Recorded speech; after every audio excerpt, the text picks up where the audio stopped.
Prince of Persia, The Sands of Time review, my pair review.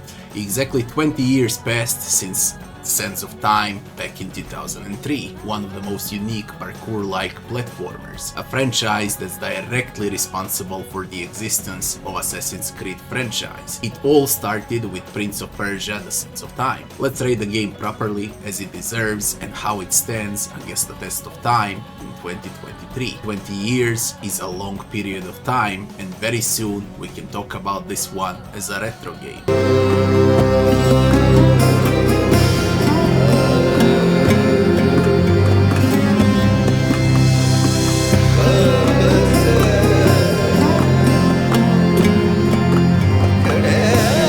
The first section is the story. Story is a fairy tale for adults set in Persia on the land of today's India. An ancient device called the hourglass, where our main protagonist gets tricked to use the dagger and trigger the Sands of Time, turning everything and everyone into monsters. It is on our prince to undo the damage and reverse time back to its normal state. Simple story, funny one too. Game is full with silly cinematics and love story between Prince and Farah. This is a happy game with a happy ending, and story is also more than a happy one. It did not age well though, but that's life. We are rating it for 2023, 6 out of 10 for the story, when you apply all of the fixes. We're gonna talk about it later. Next section would be game bugs and optimization.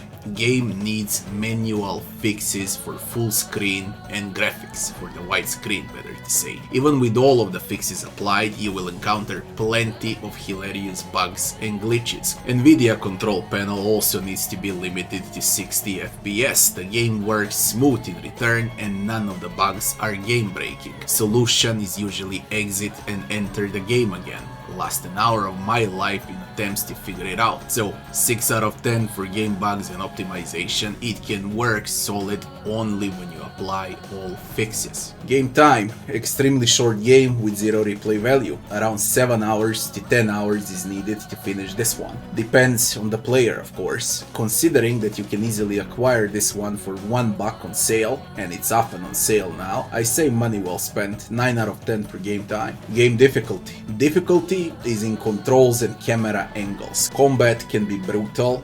If you get hit, you will get stumped. It takes some time to get used to games like this. Puzzles are also old school, complicated compared to brain dead puzzles in video games of 2020s. This is a game that will make you mad in some of its parts. Challenging, especially for youngsters that never got to play games like this. 8 out of 10 for game difficulty. Next section is maps and graphics. As I said, the game is 20 years old, graphics are really old and outdated. Does that impact immersion and gameplay? No, not at all. I actually loved it because of nostalgia and because it looks like what it is, a video game. No map, no mini-map, no arrow above your head, none of that. Here's a game, press start and manage on your own. That's old school as it gets. It's got better sky effects in 20 years old game than in Cyberpunk 2077, by the way. 6 out of 10 for maps and graphics. Next section is gameplay. Parkour-like puzzle hack and slash third-person 3D platformer. That's what it is in short. Gameplay is butchered with weird camera angles, old school as it gets I guess. Once you get used to it, it gets extremely fun. It consists out of climbing, traversing obstacles, combat, and of course resolving puzzles. Puzzles are not as brain dead as puzzles in next-gen games of today. There are some areas in the game that are hard, but 90% of the game is breeze and it's relaxing. Main aspect of this game is time, manipulating time. No lives, no save and load, you got sand that will allow you to rewind time and try again. You run out of sand, you're dead, you go back to the checkpoint. Great mechanic, 7 out of 10 for the gameplay. Next section is leveling and itemization.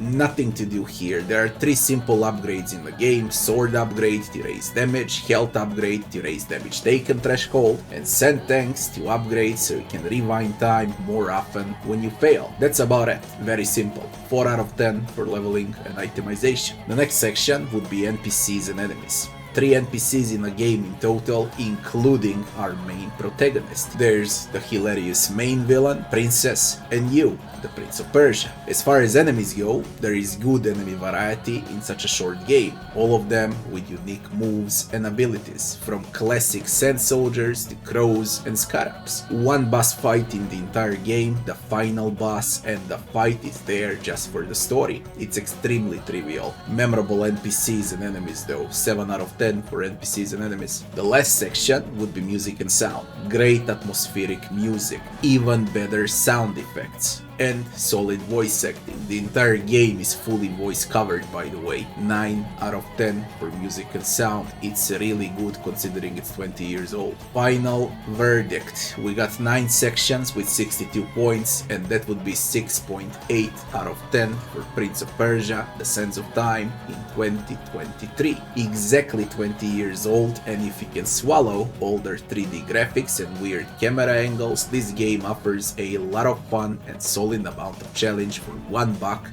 once it's on sale. Worth playing, worth buying, it still holds on well after 20 years. There is a special charm and atmosphere behind Prince of Persia games, and this one started it all, the so-called next-gen 3D version of Prince of Persia. Thanks for watching, don't forget to like, share and subscribe, and I'll be seeing you on the next one.